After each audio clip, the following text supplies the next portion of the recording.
Coming up on this episode of Crime Family. Yeah, it doesn't hit you until you can actually hear the real people's voices. And the screams is what really gets me.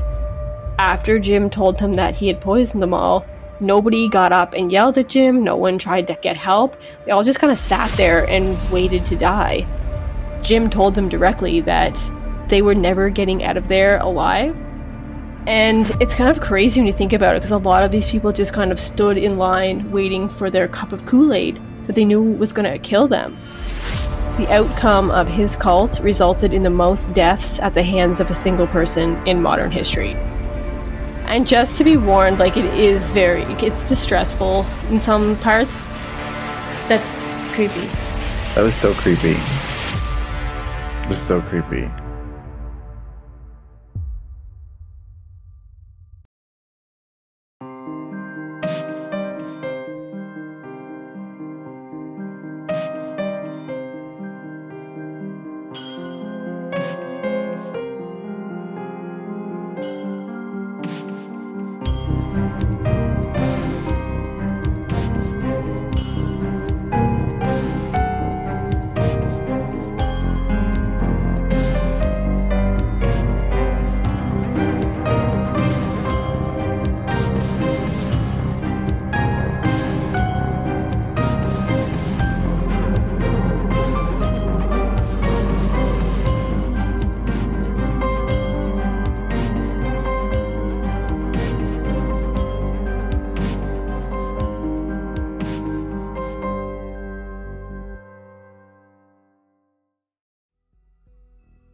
Hey everyone, welcome to Crime Family. I'm Katie and I'll be your host today, and I'm here with my brother and sister AJ and Steph. This is part 3 of our 4-part cult miniseries, and I wanted to talk today about one of the most famous cults in history, just because I feel like we couldn't do a cult discussion without talking about Jim Jones.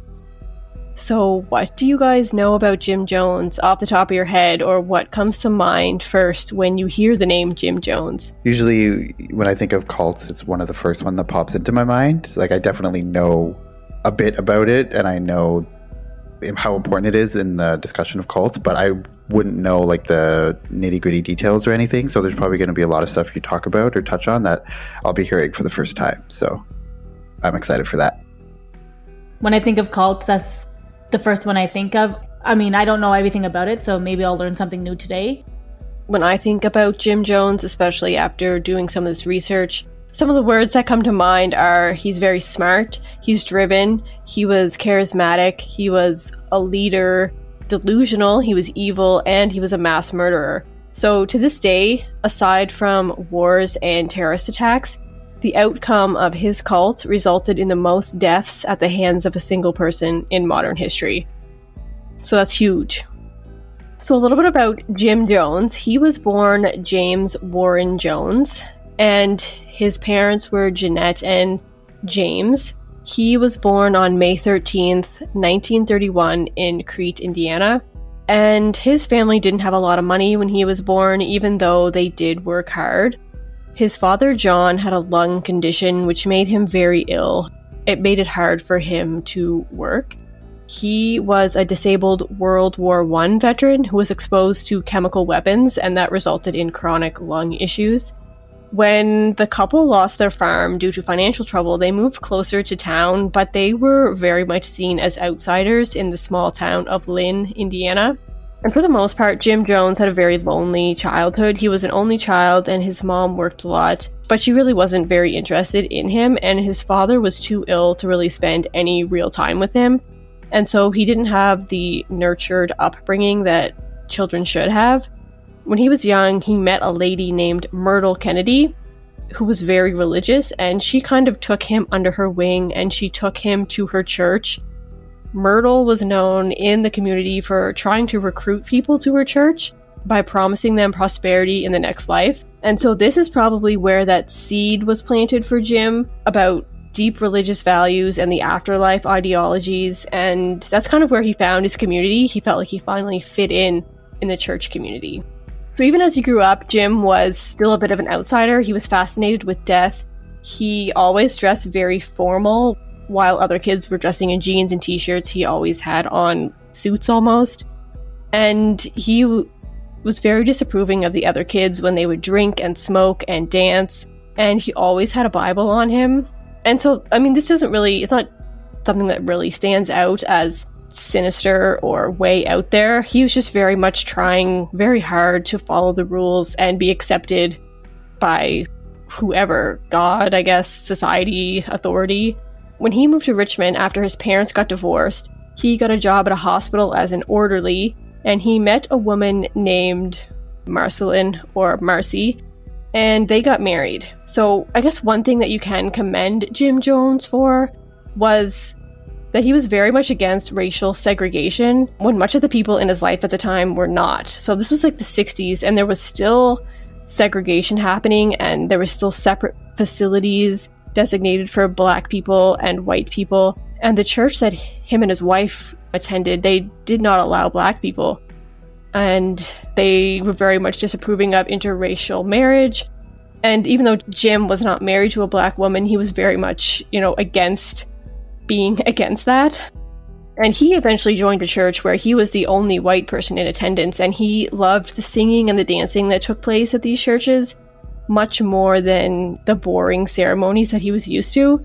Jim Jones, when he got into preaching, he was very much into preaching racial, social, and gender equality in a time where that was very much not the norm.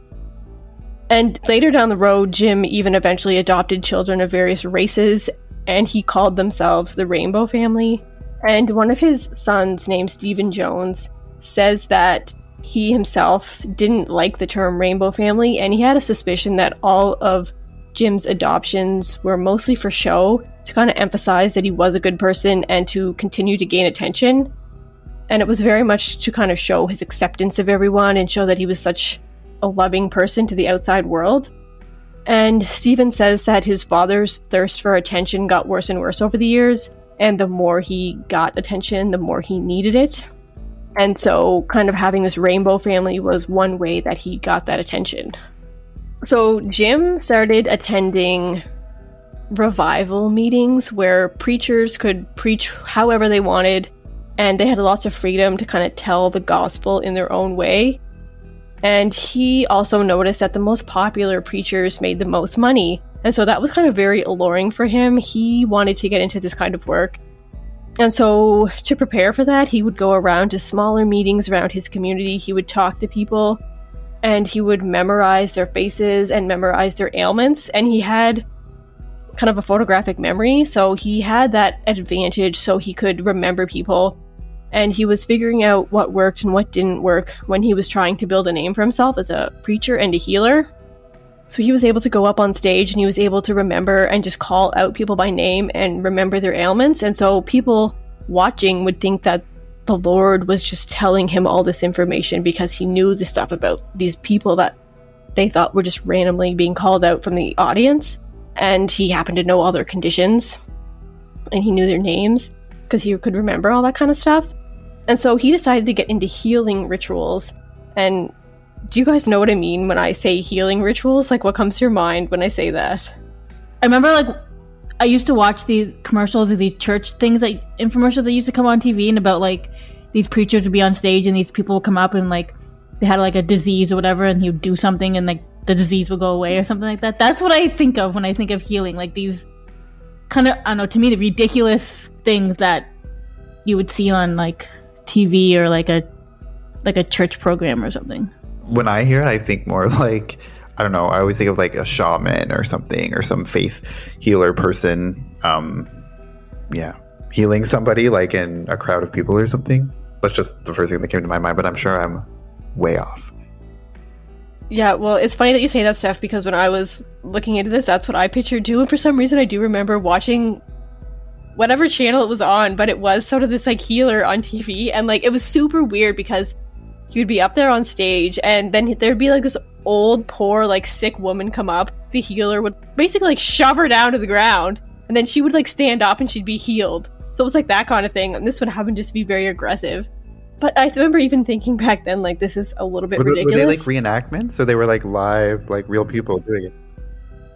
They were live church shows or live programs on TV. Yeah, well, I don't know if they were live, but they were recorded. And that's what they would do, be this preacher, and he'd be like yelling to God or something, and he would touch them, and they'd shake sometimes. They'd fall on the ground. They'd be crying, and then they'd get up and they'd be healed. And that's exactly what these healers were doing, and Jim Jones was getting involved in that. The things that I've seen, that he wasn't as dramatic, but he would sometimes just have to touch them, or they would have to like reach out, and he would reach out and say a couple words and they'd be healed. So yeah, it was kind of that kind of thing going on. We offended half our listeners by talking. It's like these church shows are ridiculous. I mean, I believe what you want to believe. I mean, like, we're just here to say our opinions. We're not like bashing church people, but yeah, it just seemed a little bit over the top. And I mean, if these healers were real, why don't they heal everybody? Why aren't people lined up and everyone after another is just getting healed if it was true? Because you have to believe. Yeah, I was just going to say that. And people think that if they don't get healed, it's because they don't believe, or they're not big enough believers. So, I mean, believe whatever you want. That's just my opinion on the subject. Anyway, so like I was saying, Jim was, of course, very smart, and he knew that people would eventually catch on to what he was doing. And some of the regulars that would come to his show, he figured that if he just kept doing the same thing with the same people every time, that they were going to know something was up. And so he actually hired plants to put in the audience, like people that he had paid, and so that he would have something different to show his audience. And one person had a broken leg and supposedly had to go to the hospital. And then the next day he brings her up and he heals her. They remove the cast and she's able to run down the aisle. Her leg's not broken anymore. But apparently, though, what had actually happened was that they had drugged that woman and they put a cast on her leg. And when she woke up, they told her that she had fallen and broke her leg. And so when they took off the cast and she could run, she was probably genuinely surprised because she had no recollection of what had actually happened. He also claimed to heal people with cancer, and he would have someone come up on stage from the audience, and, you know, he would do his thing, and then that person would leave, they would go to the bathroom, and then they would come back saying that they had coughed up their cancer, and what they really had was gross, rotten chicken or meat in their hand that was, you know, that had been allowed to rot for a couple days, so it was really gross. And he said, I coughed up my cancer, and now I'm cancer-free. And people fell for it, and they were amazed that, you know, Jim Jones could heal these people. It was stuff like this that led to at least one case that people know of a follower who actually did have cancer, and she actually did go into remission, and she credited that to Jim. But when the cancer returned, she said that it came back because she didn't believe enough, and that if she just poured all of her energy into supporting Jim, that he would heal her again. So instead of getting treatment, getting help, she just believed in Jim Jones, and she actually died of cancer. So Jim Jones became very popular with these healing speeches and rituals, and a large part of his audience were the poorest population in the communities. He didn't discriminate, and so he had both black and white followers, and he wanted to abolish racism, and he wanted to help the homeless and the needy. And so this is where that trend that we see in cults comes in. It starts out as something positive, something even revolutionary to try and help the people. And so at this point, people were ditching their regular churches and they were starting to attend Jim's ceremonies. And he became the minister of his own church at age 25, and he called it the People's Temple. One of the interesting things about Jim Jones and the People's Temple is that there's actually a lot of footage out there, like real footage.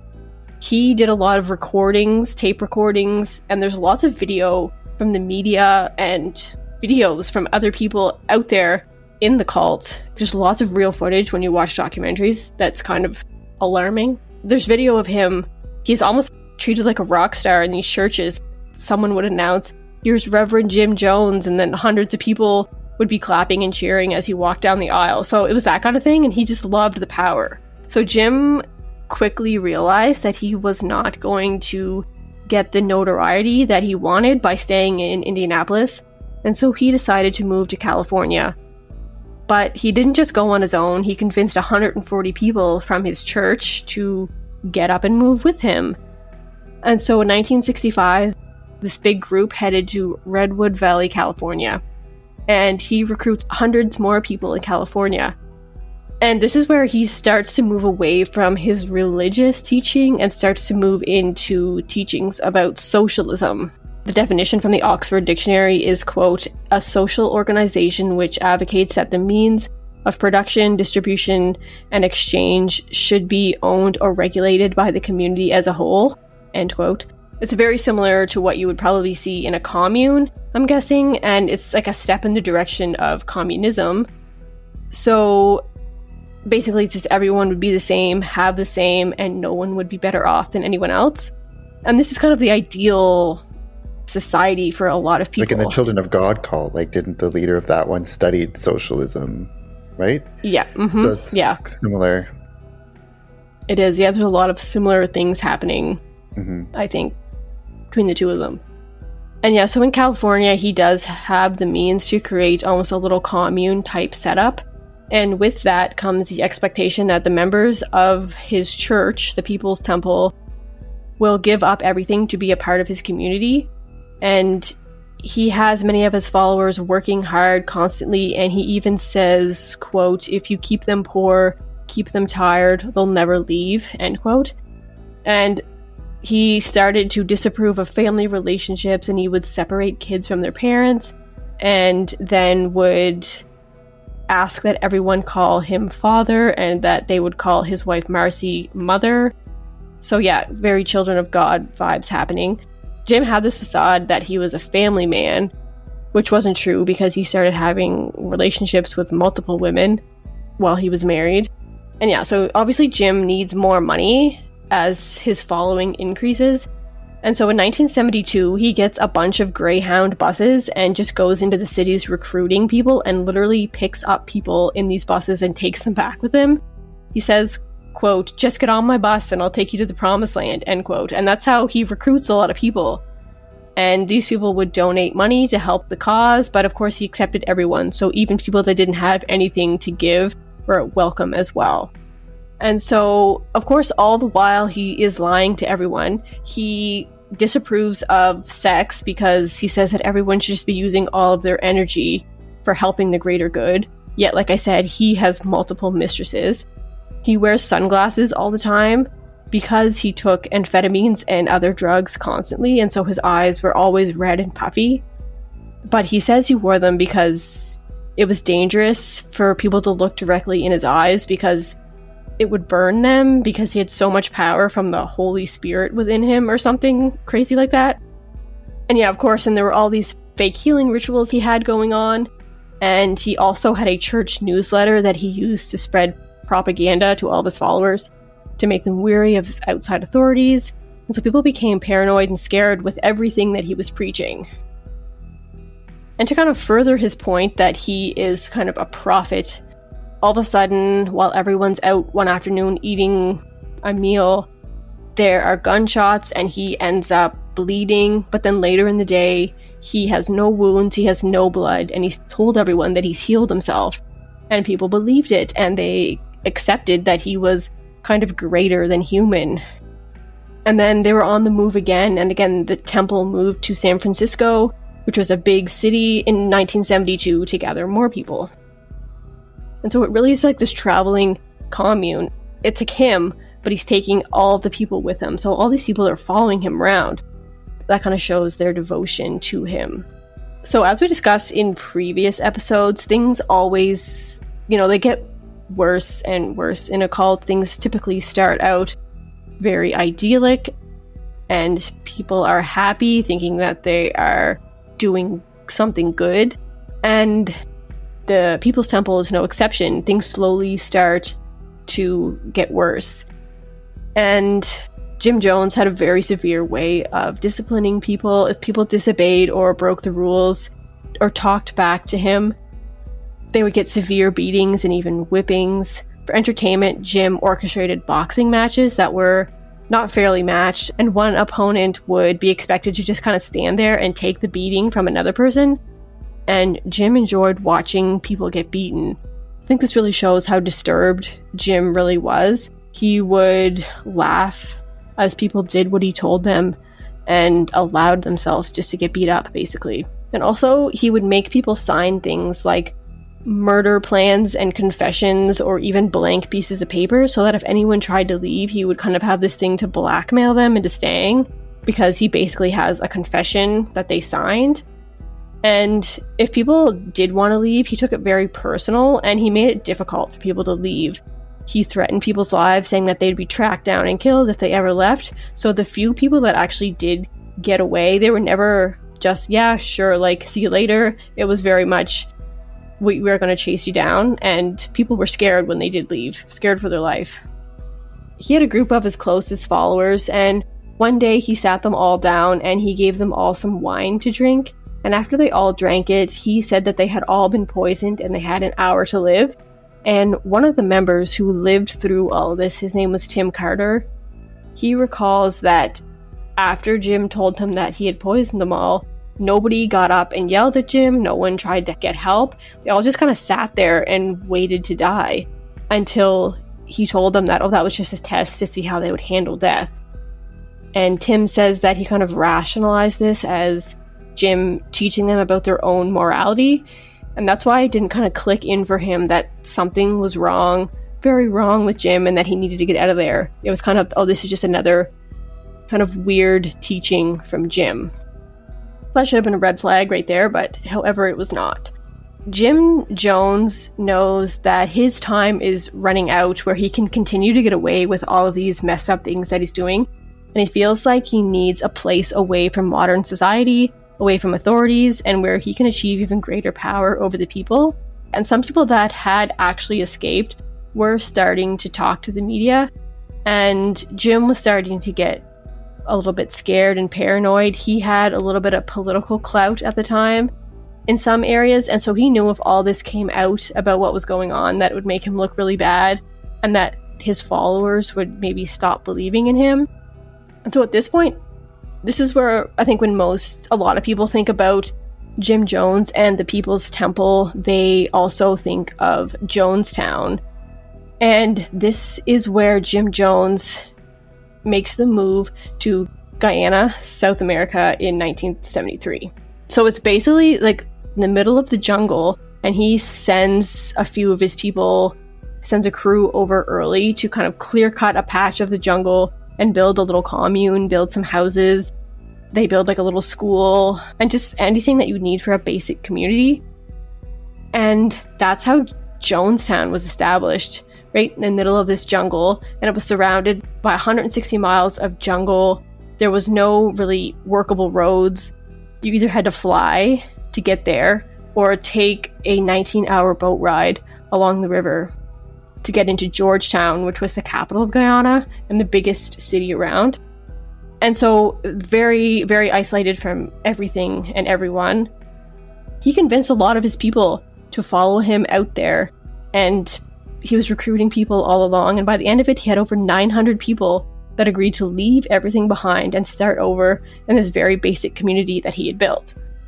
So people were emptying their bank accounts, signing everything over to Jim, as they kind of didn't need any of that in their new community, their new life. And yeah, everyone believed that they were going to Guyana, going to Jonestown, to supposed paradise. And so they all hopped on a plane, a lot of them took their kids, and that's where they went. And I mean, the people that you think, like, what is up with these people that they would do something like that? But a lot of these people just wanted a better life. And so during this time in America, that's when there was a lot of counterculture movements happening. It was like the hippie flower power, kind of unconventional religious groups. And there was a lot of demand for alternative and more spiritual social order. And so this is exactly the kind of thing that the People's Temple was offering. And so a lot of people just thought that this was the best thing for them. You gotta think, like, at this time, it was a lot of people that were very poor. They were oppressed. There's a lot of racism. So going somewhere where they were completely free of all that and everybody was equal, you know, probably did seem like a paradise in their minds. It's kind of one of those things, it's like, sounds too good to be true. It's like, where's the catch? There has to be a catch somewhere. Yeah, definitely. And some of the people that survived, or people that had traveled over there, that I'll get into later, had said that it was actually very impressive what they had done in this, it was basically just jungle that they had clear cut and set up this community. They had a little school, there was clinics for when you got sick, like there was houses, there were lots of people in one house, but I mean, it was very impressive what they had made for what it was. I wouldn't, say it was a paradise, but if you did want to get away from, an abusive, racist government, then yeah, it was probably very tempting. Like you just said, it was not a paradise. People got there, they realized they had to work very hard. There wasn't enough food for everyone, and so people were always going hungry, they were tired, they were scared. Some people wanted to leave almost immediately. And Jim very much started to lose himself in Jonestown, and some people attribute that to the fact that he was out of the limelight. There wasn't media around all the time. He wasn't going out to political and social gatherings like he was used to. It was all the same people all the time, so that's like same 900 or so people. So there wasn't anybody else new around that he could impress. And so he got heavy into drugs, and he was passed out a lot of the time. And he had set up a loudspeaker so he could make announcements to the whole commune at the same time. And he would constantly just like talk and yell over this loudspeaker. He would have slurred speech, he wouldn't make any sense, just making announcements. It's kind of like the guy from last week, the Synanon. Like they had their own radio system that he would just kind of go on and just rant or exactly, talk about people he hated or whatever. Like so the whole people could just listen to him directly. So similar. Yeah, and talk about stuff that probably wasn't even true anymore because they didn't have TV, didn't have radio, they didn't have any contact with anybody on the outside. So he could say whatever he wanted, and people had to take it for, take his word on it. And a lot of them did. So the people that lived there, they could send out letters to their family, but they were, of course, monitored. And they were only allowed to say things like, oh, we love Jonestown, we never want to leave, and that kind of thing. And punishments were very severe for people that even thought about leaving. A lot of them said that conspiring to leave was punishable by death. And some said that Jim told them directly that they were never getting out of there alive. So a lot of people just accepted that this was their life. And like I said, there really was nowhere to go. They were so isolated, it was miles to any other kind of civilization. Some of the punishments, he even had this thing that he called the box, was basically just like a hole in the ground with a covering on the top, where he would stick people in it as a punishment.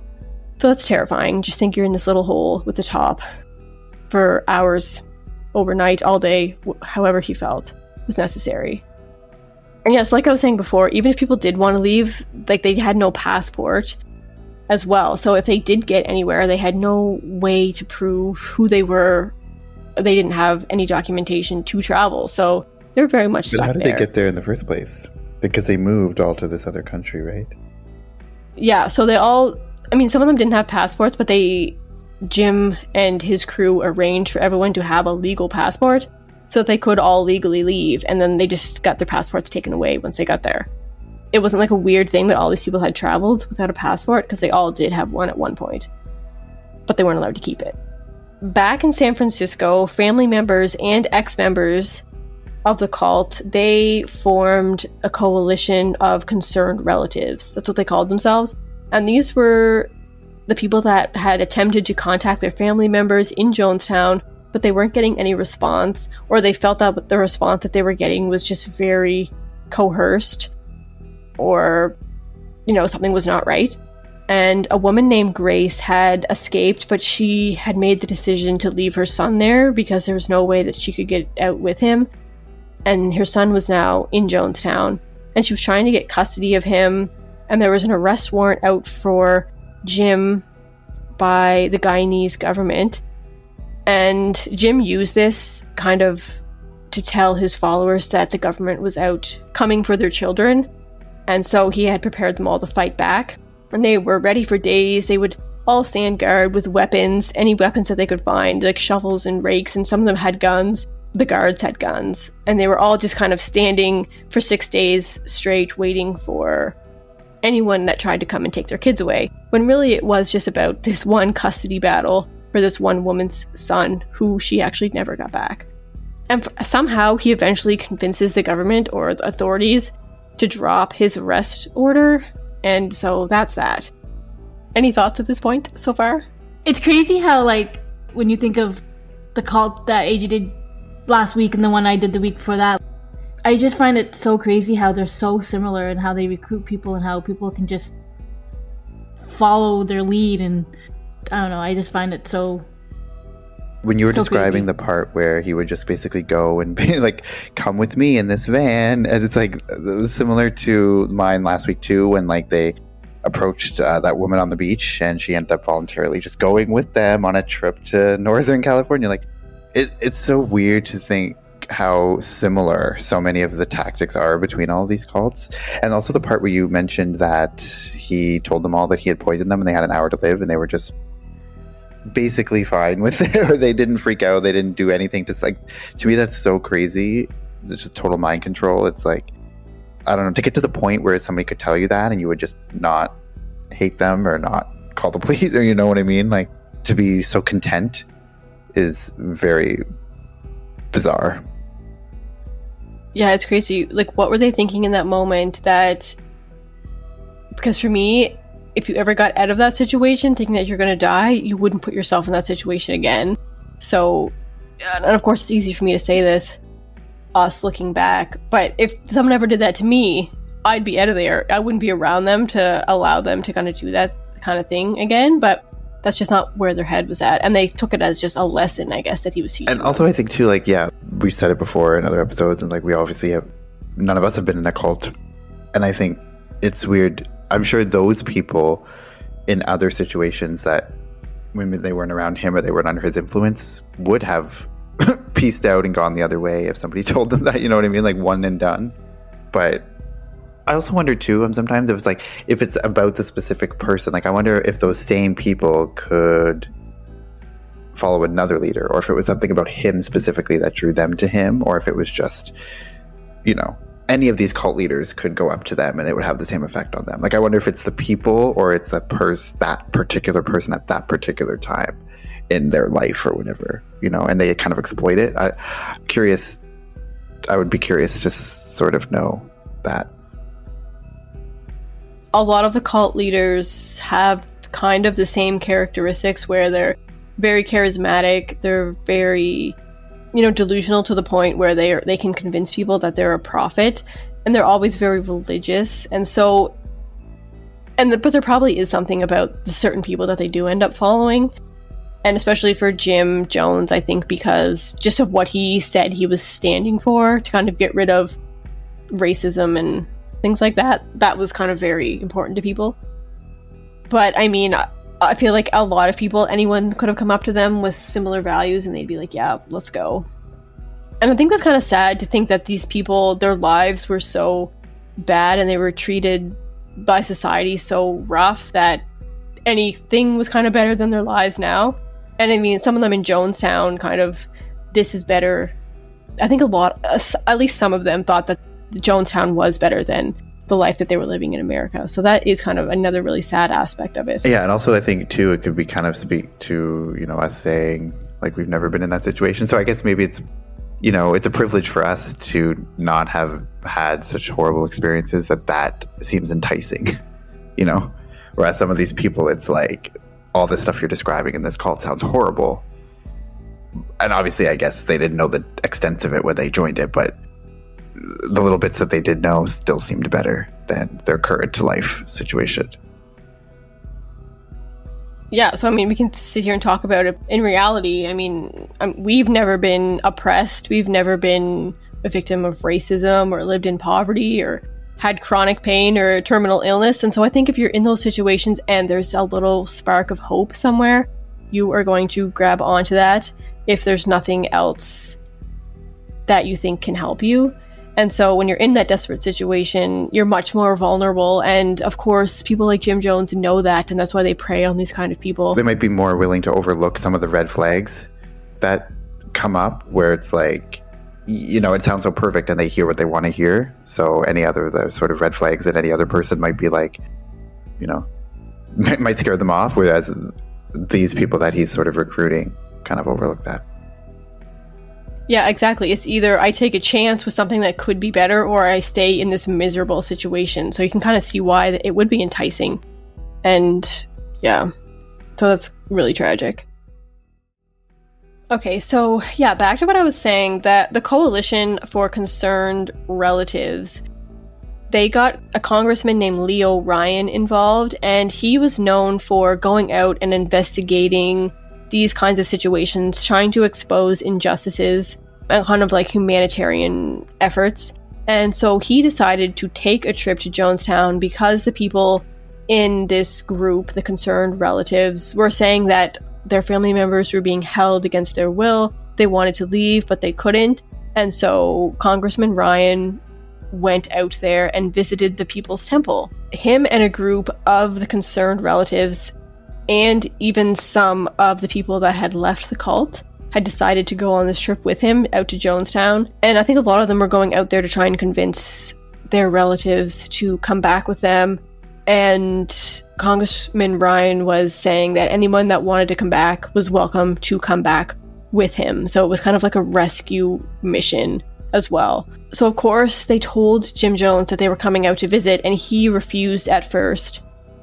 But eventually he kind of had to allow them in because everyone was kind of like, what are you hiding? Why can't we come and see you? If this is everything it's cracked up to be, why can't we come and talk to you? And so eventually he was just like, fine, you guys can come. But he got all of his followers ready. Everyone rehearsed what they were to say if anybody asked them about their time in Jonestown and how they felt about it. And so there are videos of people going around asking these people what they feel about Jonestown, and they are very much saying that they love it there. They never want to leave. It's the best thing that happened to them. And so it was that kind of thing happening. Very much like the children of God, like we talked about before. So yeah, everyone at first was saying that they didn't want to leave because you could tell that there was just that tension that if anyone did say anything, that they would be severely punished if they actually said they wanted to leave, but then they didn't get to. And so everyone was scared to even say anything. But a small group of people decided that they were going to tell Congressman Ryan that they wanted to leave. And so they all had to kind of convince each other and bolster each other up to say that they needed to do this. They had a right to leave, and that their only chance was to really ask him for help. And they kind of had to rally together to get their courage. But they had to do it in secret because they couldn't let too many people in on their plan. And when Ryan was around talking to people, of course, like I said, everyone was saying that they were happy, they didn't want to leave.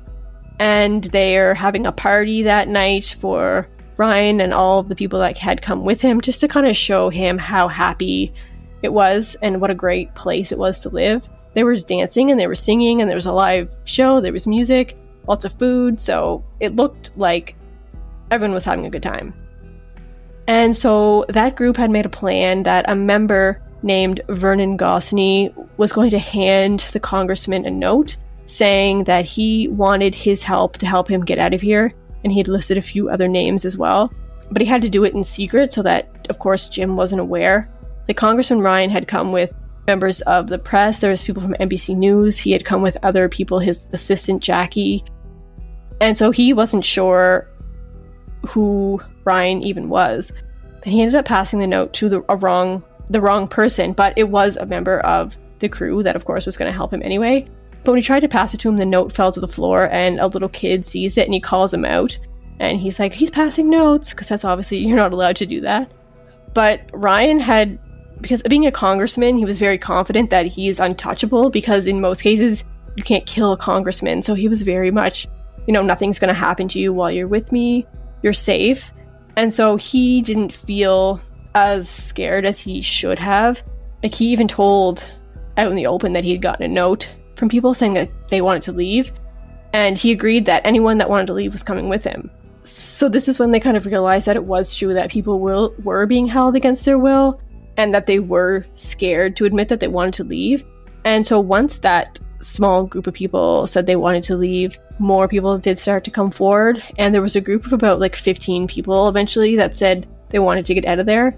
Like, the members of the cult, of course, knew what kind of danger they were in, but Ryan and his group maybe weren't so certain, and they were saying everyone's going to get out of here in the morning, but they were like, no, we actually have to get out of here now. It's very dangerous. And he's like, well, there's no plane. We can't. So they actually did have to stay the night. And when they were trying to leave, that's when a huge monsoon came in, and there was the road was all muddy, and so the truck with all these people couldn't even leave right away. So it was like, they said it was like the evil had like swept into Jonestown because they were actually leaving, but there was still something stopping them. I mean, at this point, things have gotten very chaotic. Once the word got out that people were leaving, people started whispering, and other people were scared to say anything. They knew that Jim was, probably pissed. He was furious, but he was keeping his cool because he didn't want, members of the media to see how unhappy he was about this. A couple members that had been with Jim from the beginning, that had been with him for decades, were saying that they wanted to leave. And so Jim was not happy. He was not having this. I mean, it's really sad. There's a video of all this, and some people wanted to leave, but their partners didn't want to leave, but they had kids, and so they can see them yelling because partners that are staying are trying to keep the kids. These people that are trying to leave are trying to take the kids with them, so they're fighting about who's going to get the kids. And yeah, it's just really sad and chaotic. And so, like I said, up to around 15-20 people were preparing to leave. They all got on this truck, and right before they were about to leave, the congressman Ryan was going to stay behind to try and recruit more people to leave, to talk to them, to get the courage up to say that they wanted to leave too, because he really wanted to get as many people as he could out of there that really wanted to leave. But a man named Don came up and attacked Ryan with a knife, and he did stab him, but a group of people got him off of the congressman, and he wasn't fatally wounded, but he realized that, I can't stay and try and gather more people, so he hopped on that truck too and got the hell out of there. He kind of realized that maybe him being a congressman and his political powers with the US really didn't mean anything to these people. They kind of had their own rules, and if they obviously wanted him dead, and they weren't scared to tell him that. They weren't scared to even attempt it. So he started to not feel as safe now as he originally thought that he was. Once they finally did get on the road, they're on their way to the airstrip. There's a man in the group named Larry Layton, and he hopped on the truck at the last minute, and others were very wary of him because he was one of Jones's most devoted followers. And so they're kind of like, look out for him because there's no way that he actually wants to leave. And so everyone was very uncomfortable with this guy being there. So a few minutes after that truck full of people that wants to leave leaves the compound, a tractor with about 6 or 7 people from Jonestown, all armed with big guns, they take off after the truck as well. And so once they get to the airstrip, they have 2 planes waiting for all the people, and everyone's trying to get out of the truck because they're all in the back of this big truck. Get out of the truck, and they're starting to get organized, get on the plane, and the tractor pulls up and just opens fire on the group. They shoot and kill some of the members that are trying to leave. They shoot some of the crew that is with Congressman Ryan. Larry Layton starts shooting some of the people as well on the plane. And there's people lying on the ground dying. They're pretending to be dead. Others are fighting with Larry for their lives. And some people are hiding in the grass. Some people run into the jungle. And Congressman Ryan actually is killed. One of the gunmen comes around for all the people that are laying around by the planes. He actually goes and shoots them all in the head just to make sure that they are dead. So anyone that was, if they were pretending, they are now dead. And the only people that survived are the people that actually could get up and run into the jungle. Wait, so what happened to those people who ran off into the jungle? Like, did they go back? Or did they find some other way to escape? So, of course, a lot of them waited until they figured that the gunmen had left, because those guys just hopped back on their tractor and went back out to Jonestown. One guy who survived everything comes out, and by that time some of the Guyanese officials had shown up, and they had gone looking for people that may have survived, so they had gone out into the jungle, and they did bring a lot of the people Well, there wasn't very many of them. I mean, I'm thinking like 3 or 4 people that escaped, and they brought them back to safety. So some of those people actually did survive. They went to the hospital. Congressman Ryan's assistant named Jackie, she was like a political figure as well. She almost died, but she actually survived. So some of them did kind of escape very narrowly. During all of this, like, hell breaking loose at the airstrip, hell is also breaking loose in Jonestown, as Jim is now realizing that there's nothing he can do to kind of come back from this. He knows that he can't go back to America. He's going to be arrested there. He knows that the authorities are going to be investigating Jonestown very shortly, especially since, they've just killed a US political congressman. So he makes this big announcement, and he's kind of gathering everyone into this pavilion, and he's saying that the government's coming to attack them. They're going to take their kids and torture them. And he's saying that if they can't live in peace, then they all have to die in peace. And he's calling it revolutionary suicide. He's saying that somebody else shouldn't take their life. They should die in dignity and just take it themselves. A couple people are able to flee into the jungle. One elderly lady hid under her bed. But when you think about it, all these people are in this pavilion, and there's armed guards with big guns all around it, so they can't leave even if they wanted to. They're very much trapped. And so obviously Jim has been planning this. He's probably just waiting for the right time and realized that this is it, because they had lots and lots of Kool-Aid ready, and with a mixture of cyanide and Valium and tranquilizers all in this big concoction. And he was saying that everybody needs to drink this. We're all going to do a big revolutionary suicide. Of course, there's lots of kids, and they're ready for this. They have syringes to pass around to people so they can squirt this mixture into the babies' mouths. And he's explaining that it's a very peaceful way to die. Even though that's not true, like, it is a very horrible way to die. And, he's saying that the kids and the babies will drink the Kool-Aid first, and then the parents will follow. And it's kind of crazy when you think about it, because a lot of these people just kind of stood in line waiting for their cup of Kool-Aid that they knew was going to kill them. A lot of people, of course, questioned it. They're like, why do the kids have to die? I feel like they deserve to live. And he's saying that because they killed the congressman, that the army is coming. Like I said, they're going to torture the kids. And he's saying the kids do deserve to live, but they also deserve peace. And the only way they're going to get peace is if they die. And so just think about this. A lot of parents willingly gave their kids this poisonous Kool-Aid. But a lot of people, didn't want to die. They weren't accepting this. They didn't want to go that far with Jim Jones. They had actual syringes where they would hold people down and inject them with this cyanide Kool-Aid mixture. So Marcy Jones, who was Jim Jones's wife, she did not agree with killing all the kids. So she was freaking out, telling him to stop. She was protesting, and he ordered that she be held down.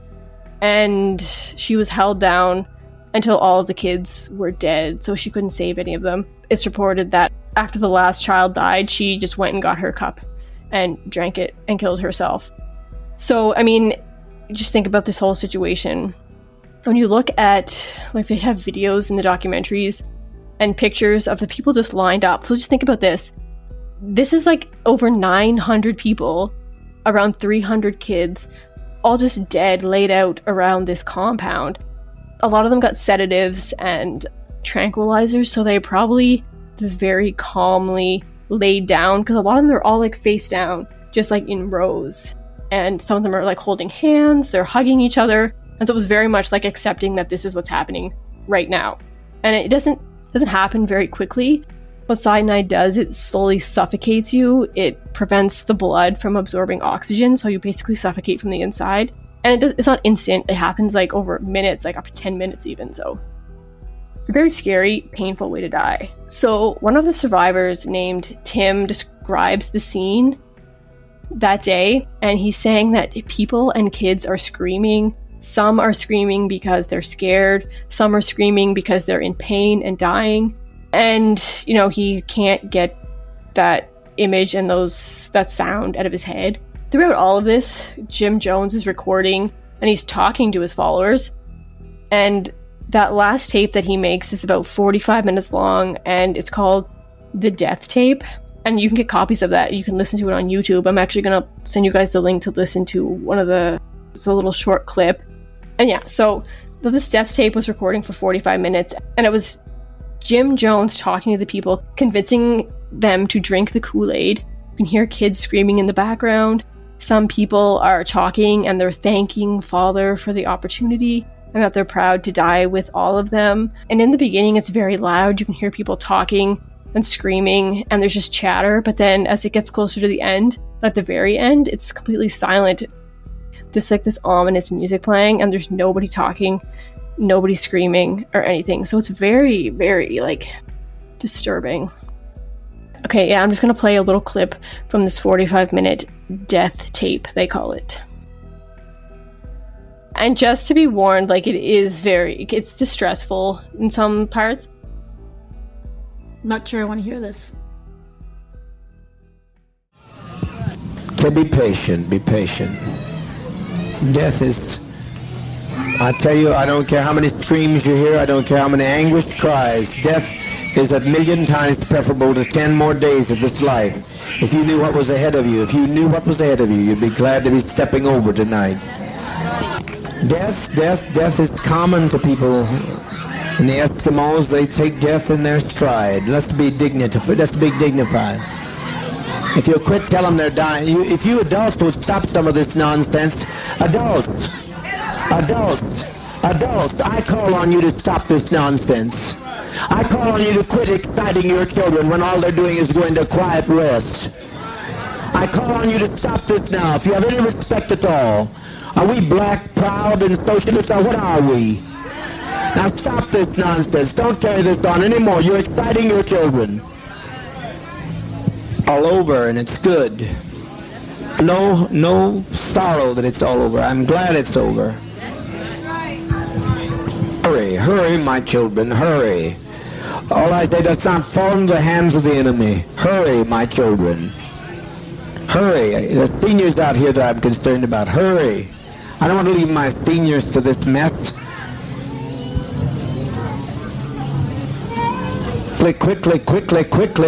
Quickly. Sisters, good knowing you. No more pain, Al. No more pain, I said, Al. No more pain. Jim Cobb is laying on the airfield dead at this moment. Remember the Oliver woman said she'd come over and kill me if her sons wouldn't stop her. These are the people, the peddlers of hate. All we're doing is laying down our life. We're not letting them take our life. We're laying down our life.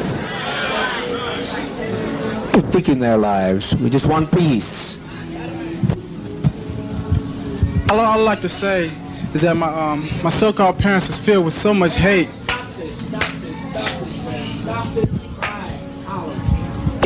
And treachery. I think you people out here should think about how your relatives was and be glad about that the children are being laid to rest.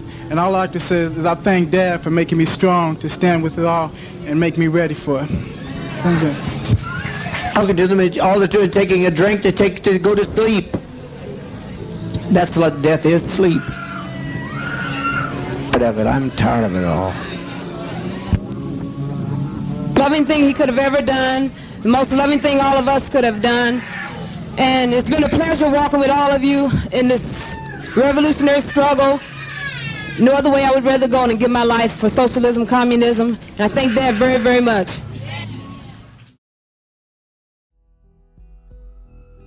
That's creepy. So yeah, that's it really is difficult to listen to. You can listen to the whole thing on YouTube if you want, but I think that clip kind of shows you, it kind of brings everything to reality. Like, these are real people. That's Jim Jones's voice convincing them, telling them, keep your emotions down, you're just going to sleep, like that kind of thing. So it's very, very disturbing, and yeah, it's hard to listen to.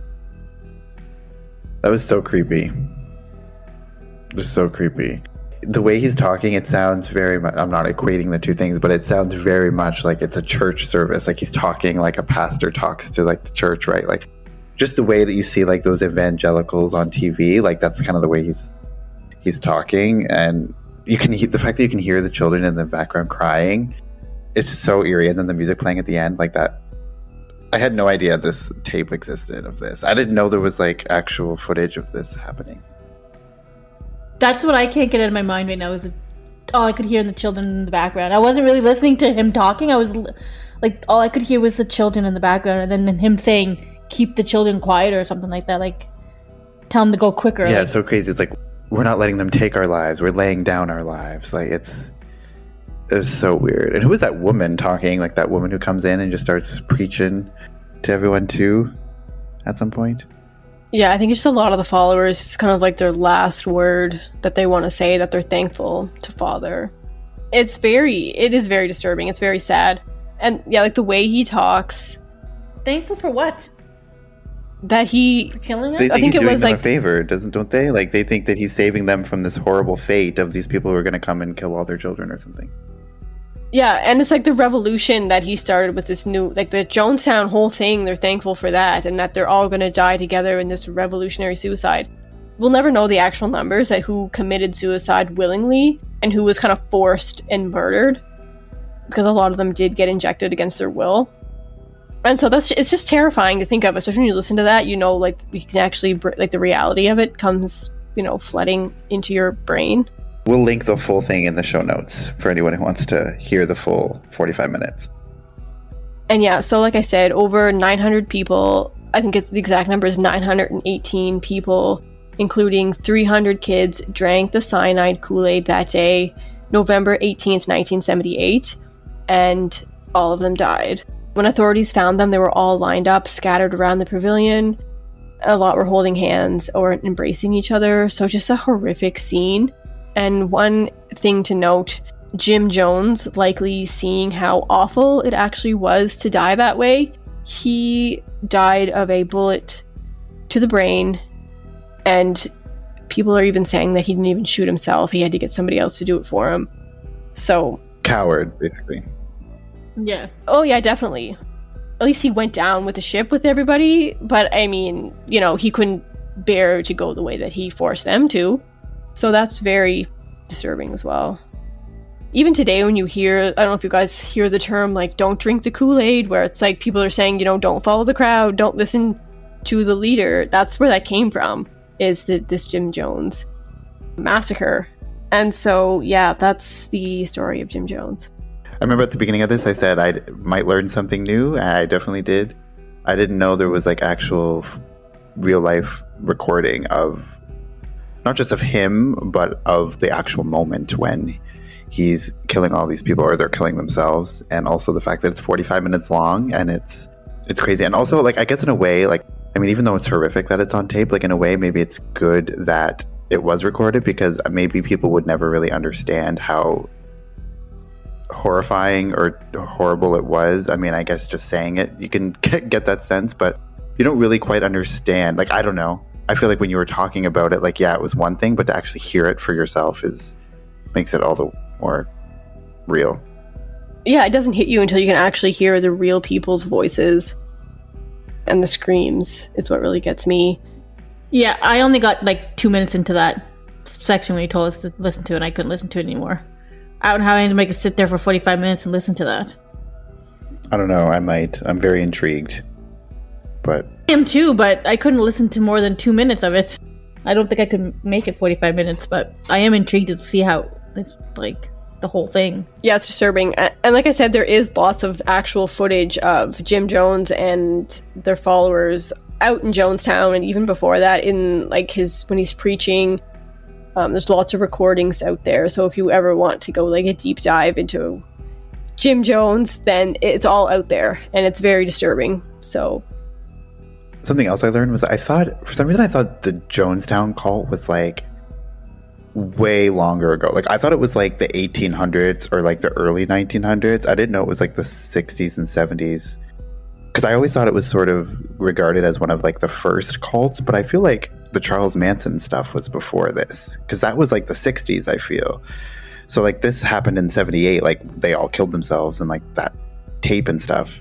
But for some reason I had in my mind that like it was the initial cult or like the first one on record or something, but obviously not. No, it definitely wasn't the earliest. I thought, to be honest with you, I thought Jim Jones was still alive and I thought he was in prison. But apparently I'm totally wrong. No, he killed himself that day too, or had somebody kill him. You know, some of these people, you mentioned that, I can't remember what his name was, but someone who survived it. And I also saw, like, in the related videos of that YouTube video I watched, some other survivor talking. So how did they survive? Like, they just refused to take the Kool-Aid, or did they leave before maybe that happened? In the documentaries, it kind of shows he's making this one last... I think the code is like white knight or something is like the code that he's saying. Like that must mean like emergency or something. He's like white knight over the big loudspeaker. And so that brings everybody into this pavilion place. And that's where they have everything set up and the guards are all around. They can't leave. Once they get there, they're kind of stuck. But people that did escape, some people that did make it out into the jungle, I think maybe before all this happened, they kind of knew shit was going down and they just ran for it into the jungle. Okay, so they weren't survivors of that actual day in that pavilion. Well, no, not in the pavilion. Some of them knew like something was going down, and they're like, it's a 30-mile walk to the closest little town, and so they just kind of left. There's actually one survivor that was in the pavilion, and he actually managed to escape while the guards were preoccupied with something else that was going on, and he managed to run. So that might be like the only survivor from the pavilion itself. Like I said, there was one woman that hid under her bed the entire time, and then when she finally emerged, everybody was dead. And kind of the elite, which was like the closest one to him, a couple members, he took them aside, or somebody took them aside, and they gave him like this big suitcase of money, and it was like, go bring this to the Russian government, and you can keep as much as you need and just go have a good life kind of thing. And he was like, okay, I'm getting out of here. And that's how he survived, because they kind of let him do this one last mission. But they were like, if they catch you, then you have to kill yourself. He's like, okay. But he just left. So that's how he kind of got out. And they interviewed these people in the documentary called Jonestown, Terror in the Jungle. So that's where a lot of these people, and even Jim's sons survived it as well. So there's a couple of them that are interviewed in this as well. They were kind of off they were in Georgetown when this all went down, and so they survived. But yeah, just a handful of people get out of there, out of over 900 people. Like, that's a massive amount of people to just, a lot of them just lined up to drink the Kool-Aid, and a lot of them were murdered. So very, very scary. That's so crazy. It's so crazy. It's even crazier than I even remembered, or the little bit I knew, I didn't even know the extent of it. Yeah, see, I thought it was like a mass suicide, which technically it is. Well, it is technically, because they're murdered. Yes, they died, but he didn't actually physically kill them himself. Yeah, a lot of people say it was a like mix of mass suicide. Most people say it was just mass murder, because these people didn't have a choice. They had to drink the Kool-Aid or they were going to be injected or shot. So it was murder in that way. But some people are saying that some people did it willingly. You can call it what you will, call it suicide, call it murder. It still was an awful thing to happen, and I'm disgusted by it, to be honest. Yeah, I mean, I guess technically it's murder. I mean, he's forcing them to do it. They had no way out. Like, they couldn't really not do it, I feel, so it's murder, even though he didn't technically administer it. Well, yeah, I think it is murder even for the people that did it willingly, in air quotes, because a lot of them were convinced that it was either this, or they'd have to go back to a life that was worse than death. So he convinced them of that. So, and it's sad that they believe that. A lot of them came from a really bad situation, so them thinking they have to go back there is worse is very sad to start with. So wow, that tape is whack. That's crazy. I'm still like, yeah. That was yeah, when I discovered that, it took me a little while to recover after listening. But did you listen to the whole thing? No, I couldn't listen to the whole. I kind of like skipped around, because I mean, yeah, it's just, you would never be able, I don't think you could just sit there for 45 minutes straight and listen to it. It's just too distressful. I feel like you kind of get the gist. Like I listened to a couple minutes and I get the gist of what the whole thing is, even though I'm intrigued. Yeah, I got a minute and a half in. I'm like, yeah, this is enough for me to know. I mean, yeah, it is him talking in that preachy voice, telling everyone to calm down, and like they're just going to go to sleep and, don't get too wound up about it. And I think that's why he knew people were going to react like that, and that's why there was like the sedatives and this tranquilizers mixed in, so that they probably did drink it and were calm and just kind of like laid down to die rather than flip the hell out.